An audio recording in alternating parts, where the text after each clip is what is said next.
Sam Bankman-Fried was known as a reputable figure in the crypto industry.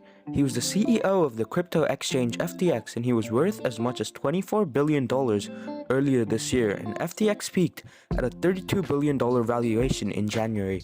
But it seemed it would all go downhill from there, as FTX would file for bankruptcy in November, with Sam potentially facing a 115-year jail sentence. So, how did it lead to this? How did a young industry leader become the villain of the crypto space?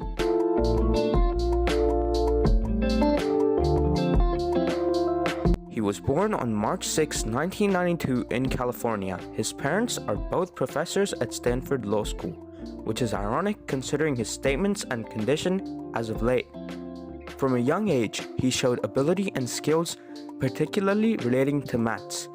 In 2014, he graduated with a bachelor's degree in physics and a minor in mathematics from the Massachusetts Institute of Technology. After graduating, he worked normal jobs, yet the most interesting event that changed the course of his life occurred on January 2018. Sam organized an arbitrage trade, moving up to $25 million per day, to take advantage of the higher price of Bitcoin in Japan compared to in America. Basically, he bought Bitcoin for cheap in America and sold it for a higher price in Japan, pocketing the profit. It seemed crypto really stuck with him after this, as later, in 2019, Sam founded FTX, and the very next month, it was open for business. After FTX gained traction and Sam found success, it seemed from the outside that his life was perfect. He was rich and relatively young. He would donate and work with charities. He had work that he actually enjoyed doing, and being young meant he could relate more to the younger generations and encourage them to buy with FTX. This was mainly done through sponsorships with many YouTubers and himself talking to people and presenting himself as an approachable figure. All seemed good, yet behind closed doors, a scandal was brewing, just begging for someone to come inside. In November 2022, Binance CEO Changpeng Zhao revealed on Twitter that his firm intended to sell its holdings of FTT, FTX's token. Binance received $529 million worth of FTT as part of a sale of its equity in FTX in 2021. Zhao published his tweet soon after a report from CoinDesk stating that the bulk of the holdings of Alameda, Sam's trading firm, were in FTT. Bloomberg and TechCrunch, any sale by Binance would likely have an outsized impact on FTT's price due to the token's low trading volume. The announcement by Zhao of the pending sale and disputes between Zhao and Sam on Twitter led to a decline in the price of FTT and other cryptocurrencies. On November 8th, Zhao announced that Binance had entered into a non-binding agreement to purchase FTX due to a liquidity crisis at FTX.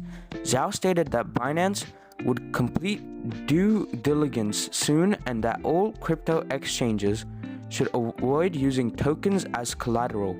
He also wrote that he expected FTT to be highly volatile in the coming days as things develop. On the day of the announcement, FTT lost 80% of its value. On November 9, the Wall Street Journal reported that Binance had decided not to acquire FTX. Binance cited reports of FTX's mishandling of customer funds and pending investigations of FTX as the reasons the firm would not pursue the deal. Amid the crisis, Sam was no longer a billionaire. The very next day, Bloomberg reported that the Securities and Exchange Commission and Commodity Futures Trading Commission were investigating FTX and the nature of its connections to Sam's other holdings. Anonymous sources stated that Sam had transferred at least $4 billion from FTX to Alameda Research without any disclosure to insiders or the public earlier in 2022. The sources said that the money transferred had included customer funds and that it was backed by FTT and shares in Robinhood. An anonymous source cited by the Wall Street Journal stated that Sam disclosed Alameda owed FTX about $10 billion, which was secured through customer funds held by FTX when FTX had, at the time, $16 billion in customer assets. It seemed nothing could get worse from here, and then, on December 12, 2022, Sam was arrested shortly after 6 p.m. in his apartment complex in the Bahamas. Today, on December 16, 2022, he is still facing charges, but experts state that he could be facing a maximum sentence of 115 years.